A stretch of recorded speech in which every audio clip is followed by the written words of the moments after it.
જેમ આકાશ નિરાકાર છે તો તે થકી જેવા પૃથ્વી થકી ઘટાદિક આકાર થાય છે તેવા થતા નથી, તેમ બ્રહ્માદિક જે આ મહારાજનું પ્રબળ લોજિક છે. પ્રત્યક્ષ ને કોઈ ઓવરટેક ન કરીએ કે અન્યથા ન કરીએ. આ બધાને અનુભૂતિ થાય છે કે આકાશમાંથી કોઈ આકાર થતો નથી અને આ સૃષ્ટિ છે એ સાકાર છે. નિરાકાર વાળા હોય એને પણ આ માનવું પડે છે. એ ખાવા બપોરે દોડ્યા જાય ભંડારમાં નિરાકાર માનતા માનતા, તો ભૂખ કોને લાગી? નિરાકાર ને તો લાગે નહીં, તો એને કોને લાગે?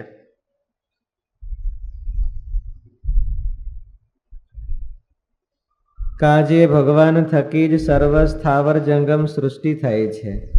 તે જો ભગવાન નિરાકાર હોય તો તે થકી સાકાર સૃષ્ટિ કેમ થાય? જેમ આકાશ નિરાકાર છે તો તે થકી જેવા પૃથ્વી થકી ઘટાદિક આકાર થાય છે તેવા થતા નથી, તેમ બ્રહ્માદિક જે સૃષ્ટિ તે સાકાર છે તો તેના કરનારા જે પરમેશ્વર તે પણ સાકાર જ છે. અને ભાગવતમાં અધ્યાત્મ, અધિભૂત અને અધિદેવ એ ત્રણનો જે આધાર છે તે ભગવાનનું સ્વરૂપ છે એમ કહ્યું છે. તેની વાત કરીએ તે સ્વરૂપ શબ્દ છે મહારાજે મૂર્તિના પર્યાય તરીકે માત્ર પેલા વચનામૃતમાં મહારાજ કે ભગવાનના સ્વરૂપમાં અખંડ વૃત્તિ રહેવી અને ભગવાનની મૂર્તિ છે એ તો ચિંતામણી છે, બધી પર્યાય તરીકે. એટલે મહારાજ સ્વરૂપનો પ્રયોગ કરતા હોય ત્યારે સાકાર મૂર્તિ ના અનુસંધાનમાં પ્રયોગ કરતા હોય. અને ભાગવતમાં અધ્યાત્મ, અધિભૂત અને અધિદેવ એ ત્રણનો જે આધાર છે તે ભગવાનનું સ્વરૂપ છે એમ કહ્યું છે. તેની વાત કરીએ તે સાંભળો.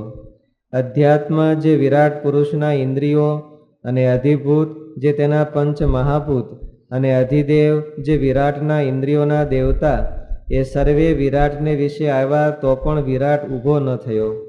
પછી વાસુદેવ ભગવાને પુરુષ રૂપે થઈને જ્યારે વિરાટ પુરુષને વિશે પ્રવેશ કર્યો ત્યારે વિરાટ પુરુષ ઊભા થયા. તે ભગવાન વિરાટ પુરુષના જે અધ્યાત્મ, અધિભૂત અને અધિદેવ તેને વિશે તદાત્મકપણે કરીને વર્તે છે, અને સ્વરૂપે તો વિરાટ થકી ન્યારા છે, અને તેને જ આશ્રય કરવા યોગ્ય સ્વરૂપ કહ્યું છે. અને જેમ અગ્નિ છે તે પ્રકાશ સ્વરૂપે તો અરૂપ છે, ને અગ્નિ પોતે તો મૂર્તિમાન છે. તે જ્યારે અગ્નિને અજીર્ણ થયું હતું ત્યારે મૂર્તિમાન અગ્નિ શ્રી કૃષ્ણ ભગવાનને અર્જુન પાસે આવ્યો હતો. પછી જ્યારે ઇન્દ્રનું ખાંડવ વન બાળવા ગયો ત્યારે તે જ અગ્નિ જ્વાળારૂપ થઈને સમગ્ર વનમાં વ્યાપ્યો. તેમજ પુરુષોત્તમ ભગવાન છે તે બ્રહ્મરૂપ જે પોતાની અંતર્યામી શક્તિ તેણે કરીને સર્વેને વિશે વ્યાપક છે, ને મૂર્તિમાન થકા સર્વથી જુદા છે. અને બ્રહ્મ છે તે તો પુરુષોત્તમ ભગવાનની કિરણ છે, અને પોતે ભગવાન તો સદા સાકાર મૂર્તિ જ છે. માટે જેને કલ્યાણને ઈચ્છવું તેને તો ભગવાનને મૂર્તિમાન સમજીને તેનો આશ્રય દ્રઢ રાખવો. અને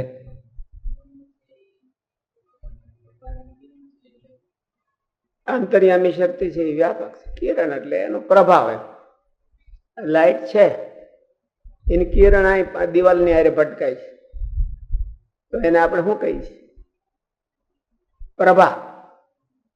એને પ્રભા એટલે એનો અંશ, એનો અંશ કયો, કિરણ કયો, પ્રભા કયો, ઇફેક્ટ કયો, આધુનિક ભાષામાં ઇફેક્ટ, એની અલૌકિક શક્તિ.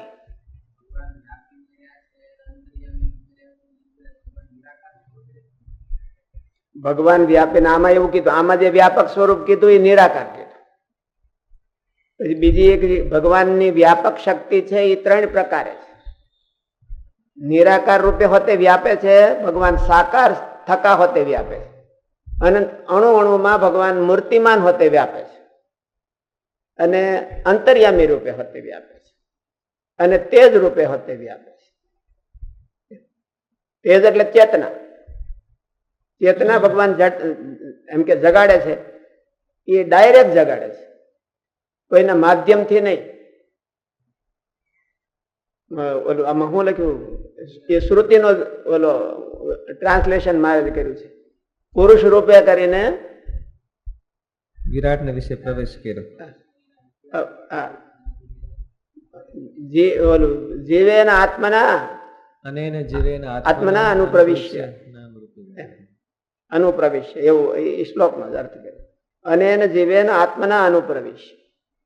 અને એને જીવન એટલે ભગવાને જીવના માધ્યમથી સૃષ્ટિમાં પ્રવેશ કર્યો. તો સાક્ષાત કરતા કોણ? કોણ ભાઈ સ્વામીજી? કેમ? તો પણ એ આડો તો આવ્યો ને.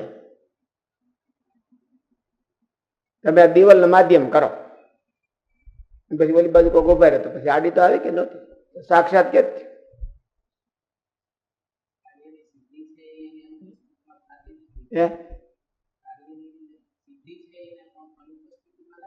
એટલે સાક્ષાત. જો એ ન હોય તો તત્સત્વે તત્સત્વમ તદ અભાવે તદ અભાવમ એટલે સાક્ષાત. જો ભગવાન ન હોય તો જીવ નતો કરી શક્યો. આમાં કીધું ને કે વિરાટે પ્રવેશ કર્યો પણ ઉભો ન થયો, અને વાસુદેવે પ્રવેશ કર્યો એટલે હેલું છે આખું બ્રહ્માંડ. એનો અર્થ હું તત્સત્વે તત્સત્વમ અને તદ અભાવે તદ અભાવમ. તો સાક્ષાત પ્રભાવ કોનો? વાસુદેવનો. એમ એટલે ભગવાન છે એ સાક્ષાત કરતા છે. કોઈ પણ માધ્યમમાં હોય કે ન હોય, હોય કે ન હોય, કરતા હરતા એ ભગવાન છે. માયા કરે છે અને પુરુષ કરે છે અને કાળ કરે છે. ત્રણેય ભેળા થઈને સૃષ્ટિમાં કામ કરે છે. તો પછી ભગવાનને કરતા હરતા કેમ માનવા? કેમ માનવા? એની હાજરી ન હોય તો એ કોઈ કરી ન હોય, અને એની હાજરીથી કરી શકે. તો કરતા કોણ થયા? ભગવાન. પેલા માધ્યમ છે તોય નથી. એ માધ્યમ છે એ તો ખાલી ભગવાન એવું રાખ્યું છે, પડદો રાખ્યો છે. નિમિત્ત માત્ર ભવ સવ્ય સાધ. તમે નિમિત્ત માત્ર થાવ.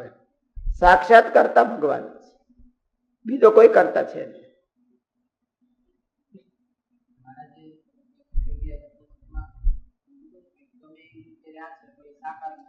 સાકાર રૂપે રહેશે.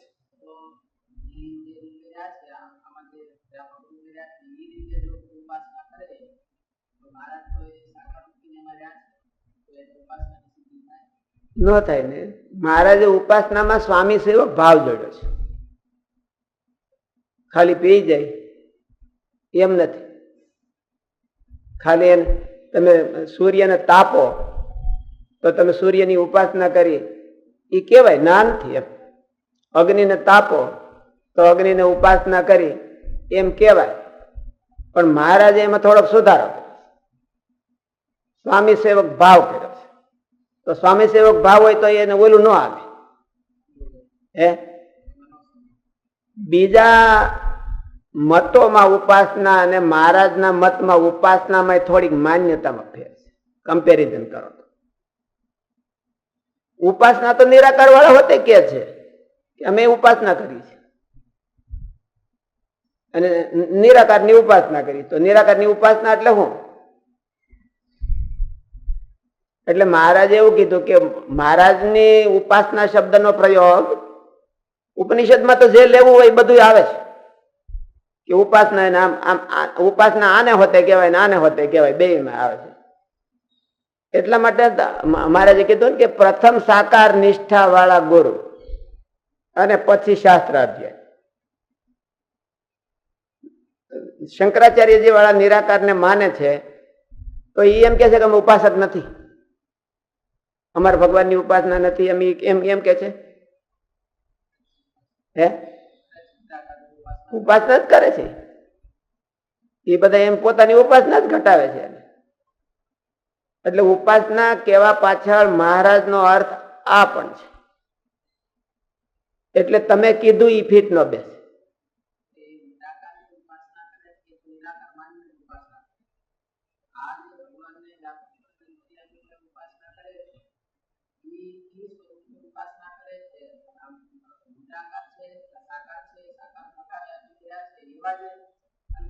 ઉપાસનાનું તાત્પર્ય શું? એ તો એનું ફોર્મ કહેવાય. એ તો એનું ફોર્મ કહેવાય. ઉપાસના કોને? ઉપાસના એટલે શું એમ કોને કેવી? એમ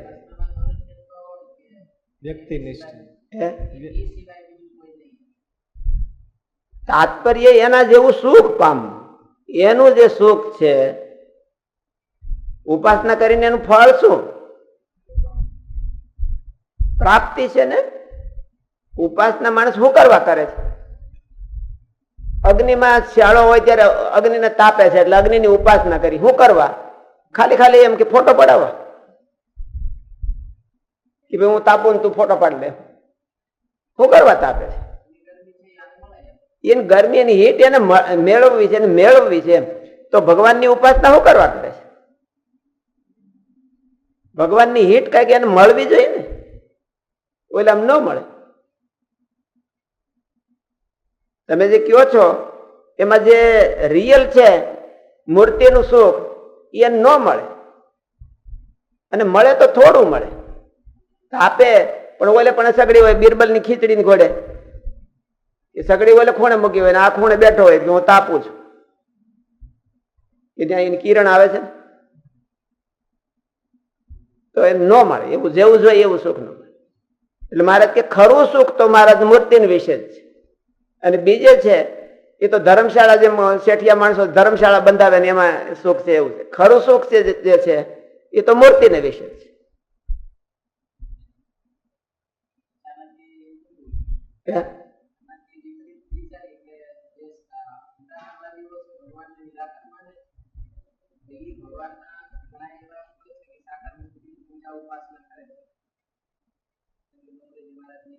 એ તો એમાં શું છે, એને ક્લિયર નથી હોતું. એ લોકાભિમુખ ઉપાસના છે. એમાં બે મત છે કે આપણે મહારાજે વરતાલના હોળમાં વચનામૃતમાં કીધું કે તમે કોઈક મોટા માણસને સમાધિ કરાવો તો સમાસ જાગો થાય. એમાં મહારાજે મોટા માણસનો હાવ કાપી નાખ્યો કે મોટા માણસ હારે જાજનું અમારે બને નહીં. એટલે લોકાભિમુખતા છે અને એક ભગવદ અભિમુખતા છે. ભગવદ અભિમુખતા માટે જો લોકાભિમુખતા હોય તો કઈ વાંધો નહીં, પણ લોકાભિમુખતા માટે ભગવદ અભિમુખતા હોય તો એમાં ઝીરો થાય. શું કયો? હવે તમે કહેતા પ્રશ્ન કરો. એ સાકારની ઉપાસના શું કરવા કરે છે? એ લોકાભિમુખ છે અને પોતાને ભગવત લોકને રીઝવવા માટે ભગવાનની ઉપાસના, સાકાર ઉપાસના કરે. લોકને રીઝવવા માટે. લોકો ત્યાં આવે અને કઈક ધરે અને એની આજીવિકા હાલે. ઓમ ઓમ કરતા હોય કદાચ નોય આવે. અટાણના માણસો તો બધા બહુ સ્થૂળ ભાવ વાળા છે એટલે ખાલી ઓમ ઓમ કરતો ન હોય, ત્યાં મૂર્તિ હોય ત્યાં જાય. અત્યારે માનો કે જાત્રાળુ બધા હરિદ્વારમાં જાય અને આશ્રમમાં જાય તો મૂર્તિ ભાળે જાય, તો મૂર્તિ ભાળે તો જાય કે નકર ઓમનું ચિત્ર લગાવી દીધું હોય તો જાય. એટલે લોકોને જાજી નિષ્ઠા સાકારમાં છે એટલે ઓલાને સાકાર મૂર્તિ પધરાવવી પડે છે. એટલે એને કહેવાય લોકાભિમુખતા માટે ઈશ્વરાભિમુખતા. લોકોને આરાધવા માટે ભગવાનને આરાધે છે અને ભગવાનને આરાધવા માટે લોકોને આરાધે. આપણી આ જે સંસ્થા છે એ ભગવાનને આરાધના કરવા માટે આપણે લોકને આરાધીએ છીએ. આ છોકરાને શું કરો આપણે ભણાવી? શું કરો ભણાવી? મહારાજને ઓળખે, એને ભણાવતા ભણાવતા મહારાજ આપણે પાઈ દેવા છે અને એ મહારાજનો આશ્રિત બને એટલા માટે આપણે લોકાભિમુખતા કરવી પડે છે. આપણી હિડન છે ભગવદ અભિમુખતા. અને ઓલે પણ ભગવદ અભિમુખતા છે સંન્યાસીઓને, એને હિડન નો ઓપોઝિટ શું કહેવાય? ઓપન છે. એ ઓપન છે અને હિડન છે લોકાભિમુખ. એને બાને કોને આરાધવા છે? લોકો અહીંયા અમારી પાસે આવે ને અમારી આજીવિકા હાલે. નકર એને સાકાર ને તો ક્રોસ છે. એને સાકારને તો કરો છે, સાકારને તો એ માનતા જ નથી, અને તોય મૂર્તિ શું કરવા પધરાવે છે? એટલે એની હિડન છે કે લોકારાધન, લોકોનું આરાધન કરો. હોય જ. દેહ ગુજરાન છે એ લોકારાધનમાં છે, અને આત્મકલ્યાણ છે એ ભગવદ આરાધનમાં છે. કઈ પ્રધાન છે તમારે? દેહ ગુજરાનમાં જ હરખી ફેસિલિટી જોઈ છે કે નહીં? એક તો ઓલી પ્રધાન થઈ જાય. બેયને ભગવાને શું ગીતામાં કીધું કે જો આ તું નહીં કર તો તારી શરીર યાત્રા બી સિદ્ધ નહીં થાય. શરીર યાત્રા પણ ન પ્રસિદ્ધિ હતા, શરીર યાત્રા પણ સિદ્ધ નહીં થાય. એટલે શરીર યાત્રા કરવા માટે તો એને લોકારાધન કે લોક પ્રવૃત્તિ, લોકારાધન નહીં, ભલે પછી સ્પેશિયલ પ્રવૃત્તિ કરતો હોય, લોકને આરાધનવાની પ્રવૃત્તિ ન કરતો હોય, જોબ કરતો હોય તો એ લોક પ્રવૃત્તિ કહેવાય. મહારાજે હોળમાં વચનામૃતમાં કીધું કે લોકાભિમુખતા અને ભગવદ અભિમુખતા. તો મહારાજને લોકાભિમુખતા નહોતી.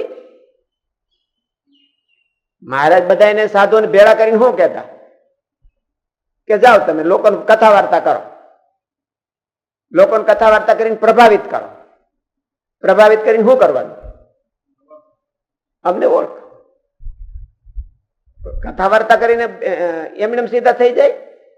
કથા વાર્તા કરીને સીધા બધા ભગવાન મહારાજના આશ્રિત થઈ જાય? કથા વાર્તા કરીને એને પ્રભાવિત કરો. તમે એના મનમાં એવું એમ થઈ જવું જોઈએ કે આવા કોઈ બીજા નથી, એમ એવું એને પ્રભાવિત તમે કરો, અને પ્રભાવિત થાય એટલે એ અમારા અભિમુખ થાય. એટલે ઓલી હિડન થઈ ગઈ, ઓલી ઓપન થઈ ગઈ. ઓલી હિડન થઈ ગઈ. એટલે મહારાજે હોળમાં વચનામૃત કીધું એ એવું છે.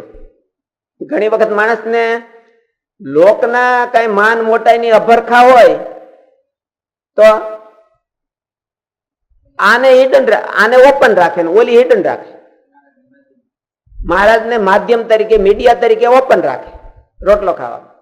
અમે જાણે એમ કે એની આગળ ડોલે, જે તે નખરા કરે, બધું કરે, બધા નાટક કરે.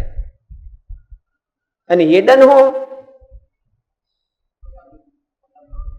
પોતાની આજીવિકા મેળવવી, પોતાની આજીવિકા મેળવવી એમાં હિડન છે. એટલે લોકાભિમુખતા અને ભગવદ અભિમુખતા, કઈ હિડન ને કઈ ઓપન. મહારાજને લોકાભિમુખતા નહોતી એવું નહોતું. આપણો સંપ્રદાય જ આખો લોકાભિમુખ છે બીજા સંપ્રદાયની કમ્પેરિઝનમાં.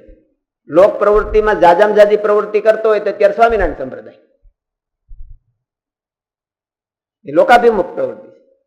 પણ મહારાજની લોકાભિમુખ પ્રવૃત્તિમાં એમ કે વિશિષ્ટ હતી કે લોકાભિમુખ કરે તો પણ ભગવદ અભિમુખ છે.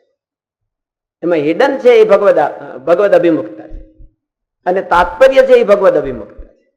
લોકોને આરાધો, પણ લોકોને આરાધવામાં જ તમારી જિંદગી ન કાઢી નાખો. લોકોને આરાધવામાં જિંદગી ન કાઢી નાખવાની. લોકોને આરાધીને ભગવાનને અભિમુખ કરવા એ આપણું તાત્પર્ય છે.